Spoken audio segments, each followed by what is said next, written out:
everyone and welcome back to my channel. I am your host Mohsen Ali and you are watching Global Sport News. Today we will talk about the recent vice presidential debate between J.D. Vance from the Republican Party and Tim Walz from the Democratic Party. The debate took place on a CBC News stage in New York. It lasted for more than 90 minutes. The debate was different from the earlier presidential debates we saw this year. In the recent debate, both candidates were more polite and focused on discussing important issues. They spent a lot of time talking about their running mates instead of attacking each other directly. This was a nice change of pace. At the beginning of the debate, both candidates have different feelings and different styles. J.D. Vance started confidently. He is known for being a good speaker. He talked about the good times when Donald Trump was president. Vance mentioned that inflation was low and people's take-home pay was higher. This is something many voters care about. He was trying to show that Trump's policies were good for American families, he said. When Trump was president, things were better. This statement may have resonated with voters who feel worried about the economy today. During the debate, there were moments where Vance got frustrated. He felt that the moderators were not fair in their questions. At one point, both candidates' microphones were muted because they were talking over each other. Even when tensions were high, the conversation mostly stayed calm. Vance wanted to remind voters that the current administration has been in power for 3.5 years. He asked why they had not yet solved problems like rising prices and job insecurity. He said that if Kamala Harris had great plans, she should have acted on them already. This kind of questioning could make voters think about whether they are happy with the current leaders. On the other hand, Tim Walz started off a little shaky. He seemed nervous, especially when talking about complicated issues like foreign policy. He is one of the major issues. Was so nervous.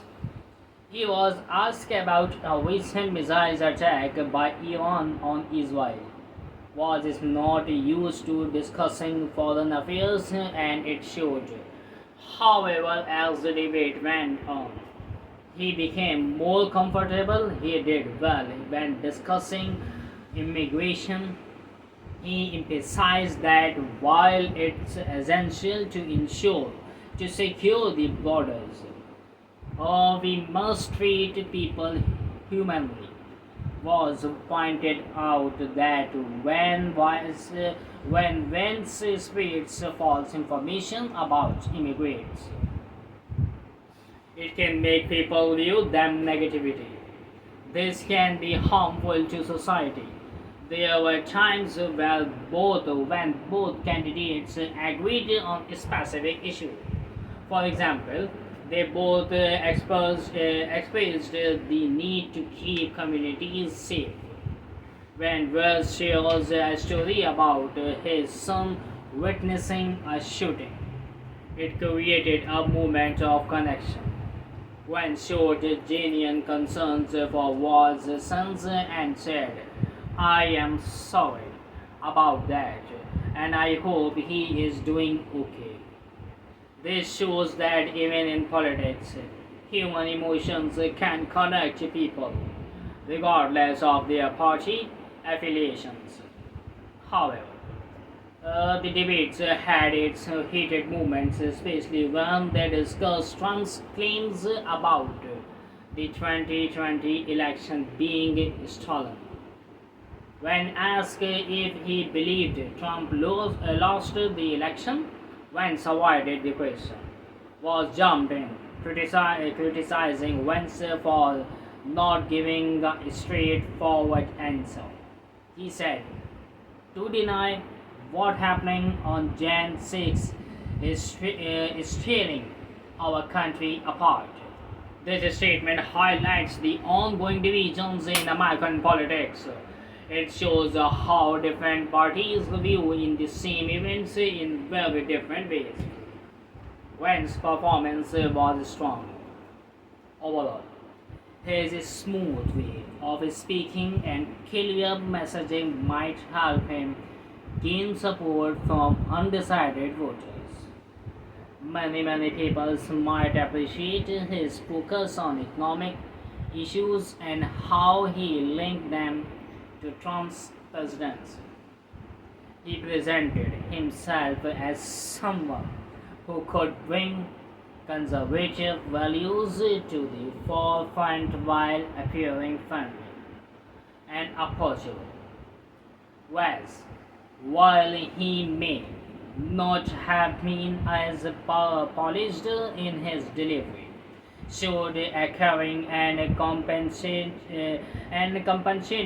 side. His focus on family and community issues could attract voters who are looking for a leader who understands their challenges. He managed to express his beliefs firmly, especially regarding immigration and safety in school. In safety in schools. However, some people might have expected him to press harder on specific issues, especially when discussing gun control. West talk about the need for background checks instead of focusing on stricter laws for firearms. He has changed his views on gun control since the Sandy Hook school shooting. But some voters might wish he had pushed more for stronger regulations.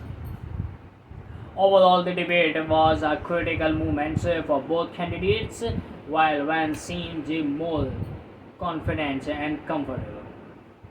Vance showed that he could connect with voters on an emotional level. Each candidate offered different solutions to the different problems facing in the country. Voters will have to think about these views as they head to the polls in this November. In conclusion, the vice presidential debate offered valuable insights into the candidates' positions and styles. Vance's strong performance may give Republicans a boost, while Gore's relatable approach might win over some undecided voters. As we move closer to the election, these debates are essential for understanding who the candidates are and what they stand for. That's it for today. Thank you for joining me on today Global Scope News. Please remember to subscribe for more updates on the election and more important political events. Your voice matters, and understanding these discussions is crucial for making informed decisions. Until the next video.